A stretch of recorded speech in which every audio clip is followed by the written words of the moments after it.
with the LeBron domino having fallen and him being a Sixer now in what is a crazy contract, I can't lie. Now, instead of talking about the Sixers, as many people have already done so, I want to talk about another team that, some people are starting to talk about more and more. The teams that lost out on LeBron James. I mean, they lost out on a budget LeBron James. Yes, to the dismay of many, yes, the Warriors, a team that could have gotten LeBron James. It seemed like uh, they needed to do a lot more wiggle work to get to the LeBron of it all. The Warriors could have gotten in the Jalen Brown sweepstakes if they wanted to give up, 4 first round picks ish in that range. They decided not to, from my understanding, SA. Being that the reports coming out are saying that LeBron was more enticed by the Sixers after they traded for Jalen Brown, maybe the Warriors, had they done the trade, maybe LeBron would be in the Bay right now. But honestly, I think this is just premature to say a lot of this. The Warriors, it was reported, also were trying to go and see if they can get Anthony Davis from the Wizards. The Wizards, they were driving up a hard bargain. Many reports also said LeBron would have loved to have played with Anthony Davis and Draymond Green being there too. You only trade Jimmy Butler's contract. You traded some picks, but the Wizards were not budging from their initial offer, which was, very steep, to Golden State's opinion. And I mean, you look at all the clients that Rich Paul has, right? Anthony Davis right there. LeBron now is at the bottom with this little cheap contract he got. That's funny. Draymond's not on here because he doesn't officially have a contract after, opting out of his, player option. But he's also Clutch affiliated. So it made sense for the Warriors, to go after all these players in hopes to get LeBron James, but it did not happen. And folks, what does that leave Steph Curry? What does that leave the Warriors timeline? What does this mean for the future of Steph Curry? And this is where we get to a lot of the reporting. Steph Curry and the Warriors front office may no longer be on the same page. I tried looking for the source of this. It's from a podcast appearance that this one person made. I think Steph probably knew before we knew where LeBron stood. I do think at the end of last year, when he was saying we need to stop talking about this like that, championship, I think he's already been to the point where it was like, okay, we're not just gonna go get the big fish like that. There was a sense from many people reporting around the Warriors that Steph Curry was starting to get tired of a lot of the let's get this star, and then even Steph Curry recently he said knowing that when Jimmy got hurt and Moses got hurt, the whole calculus of everything changes. How do you get through their absence and still stay at a certain level? So he was thinking at that point, maybe it wouldn't hurt to go after a star again. And then how does that go into this year? It's the same deal. So I'm a realist on that. That was him being honest. I'm hopeful for all the creative ideas of getting the best team possible. I think there's a part of him that probably is like, hey man, let's give me some eager youngsters in if we got to do it. Let's go the Davidson route, right? Yeah. Let's go the SoCon route. Just put together the best team, because it's got to be exhausting constantly having this hope pinned on you and then looking around and people saying this is not enough, right? Or the front office you dealing with, not coming through. You know what I'm saying? Like, his championship hopes is tied to something completely else, and I think he'd much rather be tied to him. So I think if because it was LeBron and it was such a unique situation, like he had to get in on it. But if I had to guess, I think he's probably a little tired of the star chasing. Doesn't seem like he's happy about this. He's just like, damn, like obviously he's not happy about this. He's just like, bro, like I get where we're at, bro. If this is the route, I'm gonna be open to it. I'm with Steph. Here's where I think Steph was right. He said this in the season.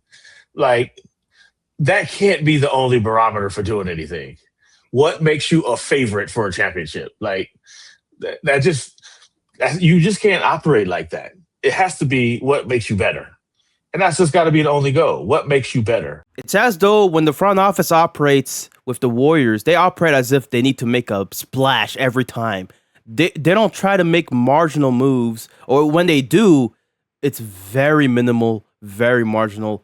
They don't think about some of the role players that could have been added throughout the years And some of the guys that are available on the market, but they may be too expensive. They don't want to go for that. They want to go for a big name, a big star. Let's make ourselves a super team, right?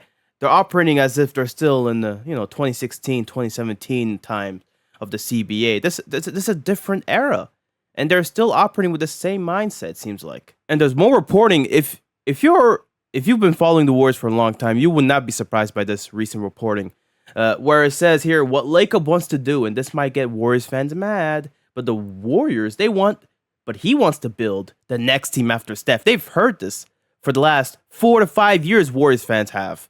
Well, Lacob wants to do, and this might get Warriors fans mad, but he wants to build the next team after Steph Curry. I don't know how possible that is, but Lacob has a very keen interest in, I'm going to show, or whatever, this organization is going to show what it can do with Steph Curry and then after Steph Curry.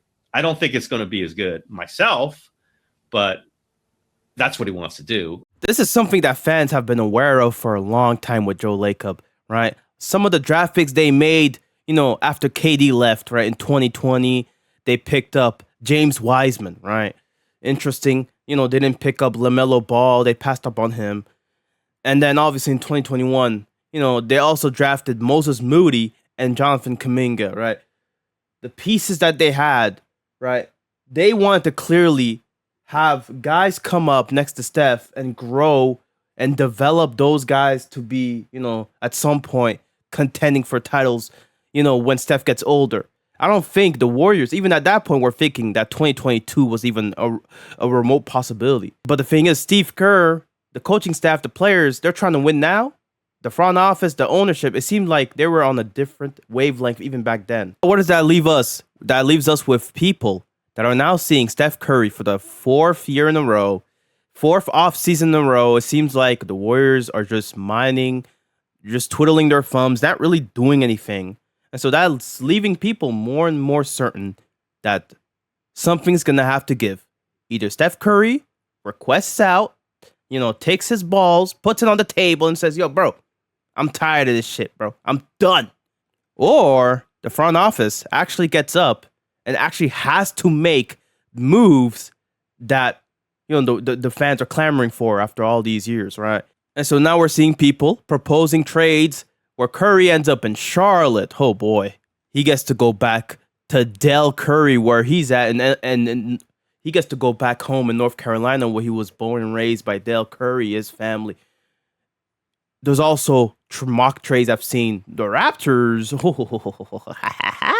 Miami, with Giannis and Bam. And then you got Andrew Wiggins there too.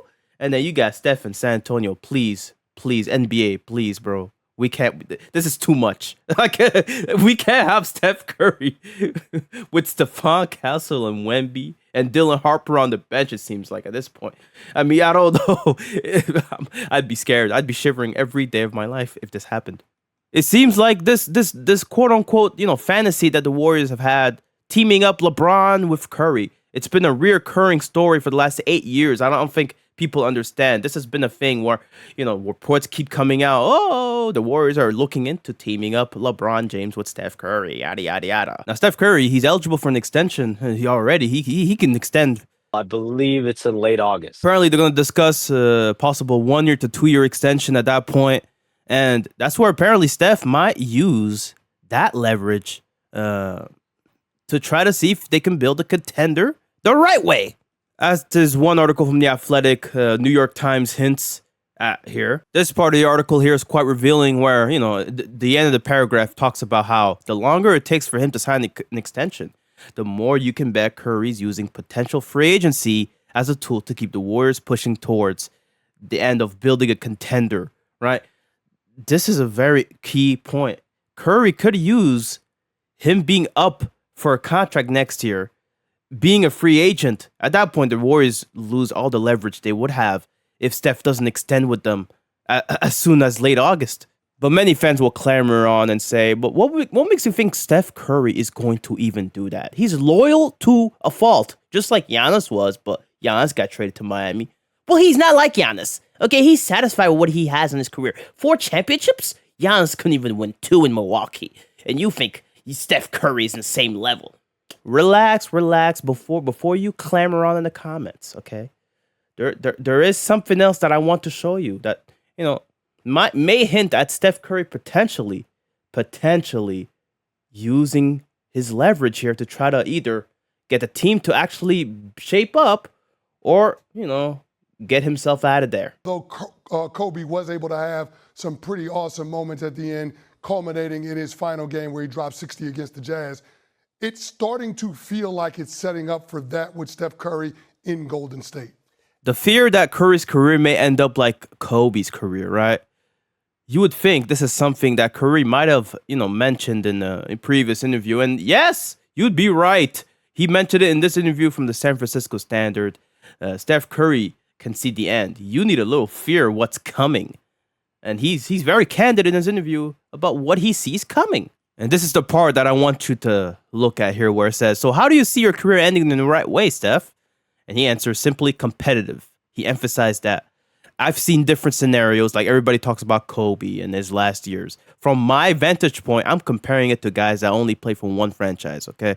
Dirk, Tim, Kobe, from our era, you don't want to be in a situation the Lakers were in those last 3 years with Kobe. I know he came off the Achilles injury, but it was like they were a lottery team, and it was more just how many points could Kobe score down the stretch of his career. I don't want to be in that scenario. Curry, it's looking like he is going to end up in that scenario if he just lets the Warriors do what they do. And Draymond, he's still not extended to a contract. We're yet to see how much money he's going to get paid. That might hamper the Warriors even more if they actually pay him $28 million a year, which I think was his original contract. That was his original player option that he was supposed to get paid. He opted out to try to make room for AD, potentially LeBron, all that. Bro, this will probably end up as a disaster for the Warriors. Steph Curry's career will probably end in a similar fashion as Kobe's in terms of winning. They're not going to do much of that. Jimmy Butler off of Achilles injury. Jimmy Butler is going to be off of ACL injury in January when he starts playing basketball again. That's a whole chunk of the season where he'll miss basketball. And the Warriors will probably be a sub-500 team around that point. Who's to say the Warriors are even going to contend to be in the playoffs this following season? Even if you get the best case scenario from all these guys, that's what they have to contend with. And Curry, a guy that has said vocally he does not want to see his career end that way, I would not be surprised. He finally puts a little pressure on the Warriors and finally stands up and says, hey, it's an ultimatum. Either you do what I want you to do, or you get me the fuck out of here. Because it's clearly, even Steph Curry is probably aware of this. He's not dumb. He knows the front office, the ownership, they've been looking past Curry. They've been taking him from granted for so many years. And it's like, bro, at some point, something's got to give. And I think we're headed closer and closer to that point. Well, yeah, man, it's going to be interesting. The slop season that keeps on giving. Oh, man. All right, peace out.